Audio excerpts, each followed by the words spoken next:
Joshua chapter 17 is where we're at today, and we have come a long way in this book. The overlay of chapter 17 is that people are still receiving their pieces of land, and they're receiving the allocations that have been given to them. And I hope that we are helping you on this channel, Reflections by Wakeji Kamore, just to get some bits of these chapters that often are chapters in the Bible that you would skip. But in them, there are some portions, I guess, where you can actually get lessons of some practical things that were happening there. In this chapter, I will not read the whole chapter because it's pretty lengthy, and there are a lot of names and different people that we come across. But I will read for us two sections.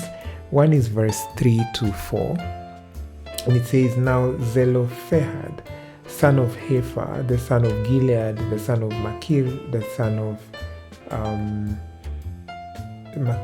of Manasseh, had no sons but only daughters, whose names were Mala, Noah, Hogla, Milcah, and Tirzah. They went to Eleazar the priest, Joshua son of Nun, and the leaders, and said, 'The Lord commanded Moses to give us an inheritance among our relatives.' So Joshua gave them an inheritance along with the brothers of their father, according to the Lord's command." Now, if you remember, we came across the daughter of Caleb in chapter 15. If you didn't listen to that, you can go back to chapter 15 and get a listen to it. But we came across the daughter of Caleb, and she did a very, a thing that we called a very secure move, like a move that was informed by her security in the relationship that she had with her father. But I like it that we come across these daughters of Zelophehad. And I like it because the Bible is clear that they didn't have any brothers. And I like it because they didn't let that, and they didn't allow that to hold them back from going to the king and still saying, listen, to Joshua rather, not the king, but to Joshua, and saying, we don't have brothers, but we came to Moses earlier. If you know, in the book of Numbers, they'd actually come to Moses and asked that even if they didn't have brothers and they'd lost their father, they requested that they be allocated and allotted some land. I like that because one of the things I'm very, very passionate about is making sure that I don't allow my own, traditions and my own mentality and perspective to keep me away, my own reasoning to keep me away from the blessings that God has for me. I think for these daughters, they'd have easily looked and been like, okay, we don't have brothers, let everybody get, maybe when we get married, we'll go get our land. But they went to Joshua and they were like, even if we don't have brothers, you give us what land belongs to us for the sake of our generations as well. And I like that, and I think it must encourage us, especially now, never to look at gender as a thing that slows you down from something, never to look at gender as something that limits you from doing certain things. And the daughters of Zelophehad, Milcah and all the rest, Tirzah and Noah, allow us to see that. And then in verse 12, I read again verse 12 to around verse 16, 18 there, and it says this: "Yet the Manassites were not able to occupy the towns that they were given, for the Canaanites were determined to live in that region.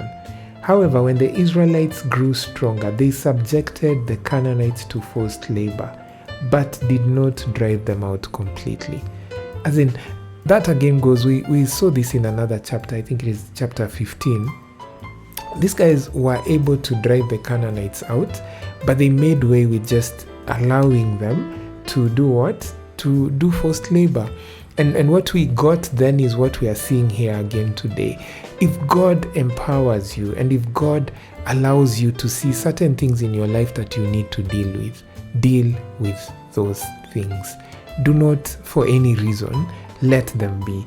And here we see the Israelites grew stronger, but they didn't drive out the Canaanites. They just subjected them to forced labor. When God has given you a command to do something, do it.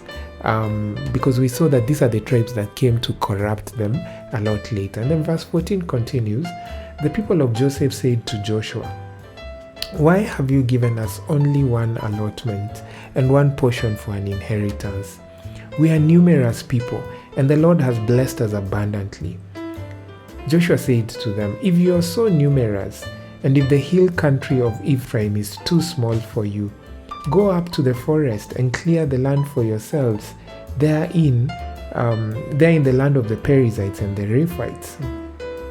Then verse 16, they replied to the people of Joseph replied, the hill country is not enough for us, and all the Canaanites who live in the plain have chariots fitted with iron, but both those in Bethshan and its settlements and those in the valley of Jezreel.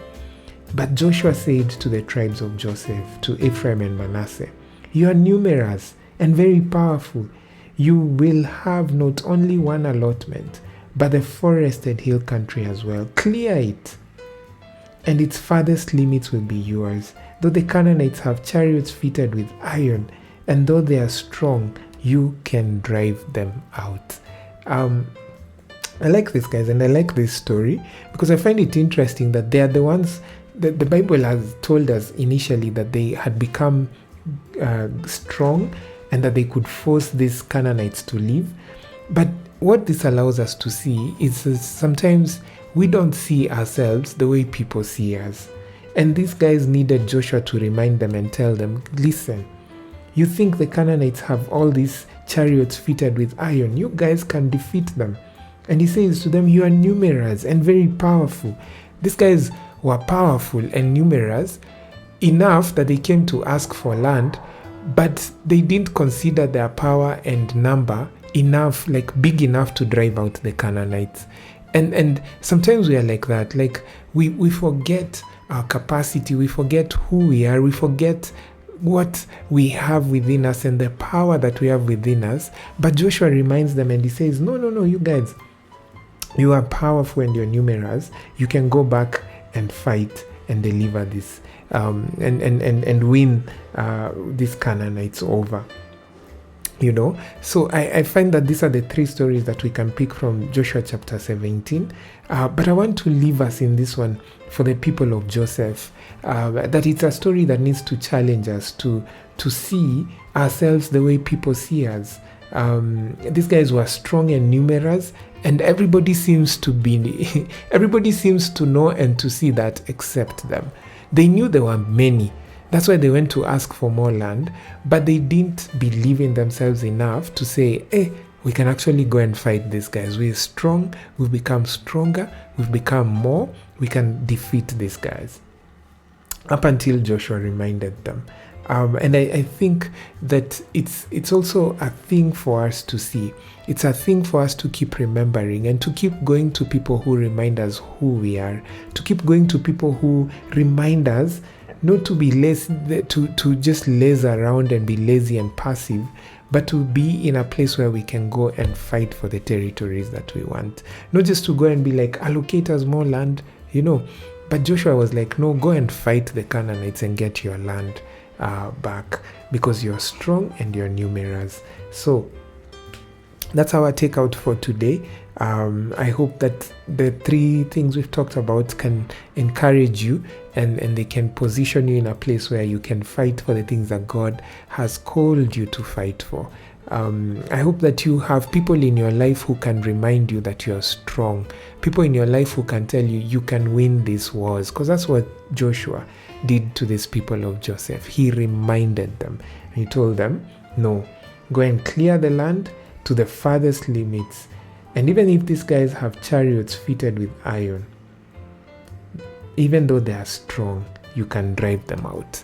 Depend on God, win the battles in your life. Surround yourself with people who can constantly remind you of what you're able to do. Have a great day. Share this, subscribe it, push it to someone who needs to listen to it. God bless you. Bye.